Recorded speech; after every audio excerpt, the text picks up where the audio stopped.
Puspitasari dengan NPM 2205 160409. Halo, saya Salsabila dengan NPM 2205 160407. Perkenalkan, nama saya Wulandari yang ber-NPM 2205 160410. Jadi di video ini kami akan membahas materi kami yang berjudul dinamika kelompok dan tim kerja.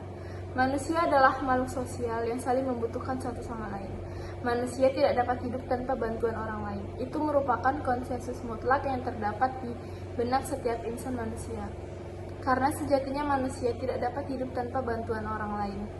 Dari awal lahir hingga kita meninggal dunia, kita selalu berinteraksi kepada semua orang, termasuk sesama manusia dan sesama tim kerja. Oleh karena itu, manusia cenderung melakukan interaksi dan kerjasama satu dengan yang lainnya untuk mempermudah mencapai tujuan. Selanjutnya, pengertian dinamika kelompok. Dinamika kelompok merupakan kelompok yang terdiri dari dua atau lebih individu yang mempunyai hubungan psikologis yang jelas antara anggota satu dengan yang lainnya, serta berlangsung dalam situasi yang dialami. Dinamika kelompok terdiri dari kata dinamika dan kelompok. Dinamika yang berasal dari kata dinamis yang berarti bergerak, dan kelompok yang berarti sekumpulan orang yang berkumpul dan berinteraksi untuk mencapai tujuan bersama. Baiklah, di sini saya akan menjelaskan apa itu tim kerja. Tim kerja bisa diartikan kerja tim atau kerjasama. Tim kerja atau kerjasama tim merupakan bentuk kerja kelompok dengan keterampilan yang saling melengkapi serta berkomitmen untuk mencapai target yang sudah disepakati sebelumnya untuk mencapai tujuan bersama secara efektif dan efisien. Harus disadari bahwa tim kerja merupakan peleburan berbagai pribadi yang menjadi satu pribadi untuk mencapai tujuan bersama.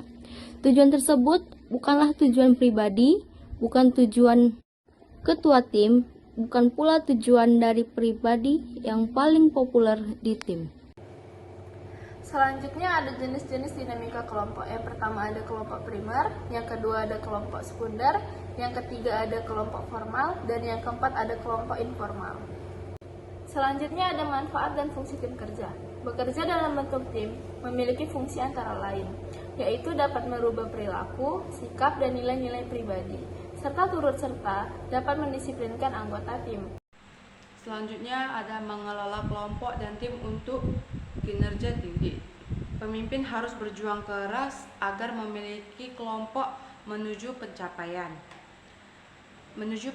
sasaran. Maka dari itu, tindakan seorang pemimpin dalam suatu kelompok harus melakukan yang pertama, yaitu motivating group members, yang berarti memotivasi anggota kelompok.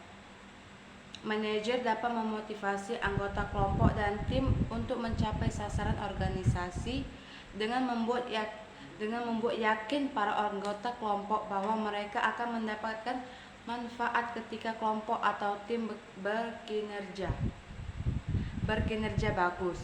Selanjutnya yang kedua yaitu reducing social loafing in group, yang berarti mengurangi kemalasan sosial dalam kelompok. Social loafing adalah kecenderungan secara individual untuk mengusahakan usaha yang sedikit ketika mereka bekerja dalam kelompok dibandingkan jika mereka bekerja sama. Jadi untuk kesimpulan, dinamika kelompok adalah bagaimana kelompok berfungsi dan pada akhirnya keefektifan mereka akan tergantung pada karakteristik kelompok dan proses yang dikenal sebagai kolektivitas. Untuk menetapkan ukuran kelompok yang tepat, kelompok harus memiliki anggota tidak lebih dari yang dibutuhkan untuk mencapai pembagian kerja dan menyediakan sumber daya yang dibutuhkan untuk mencapai tujuan kelompok.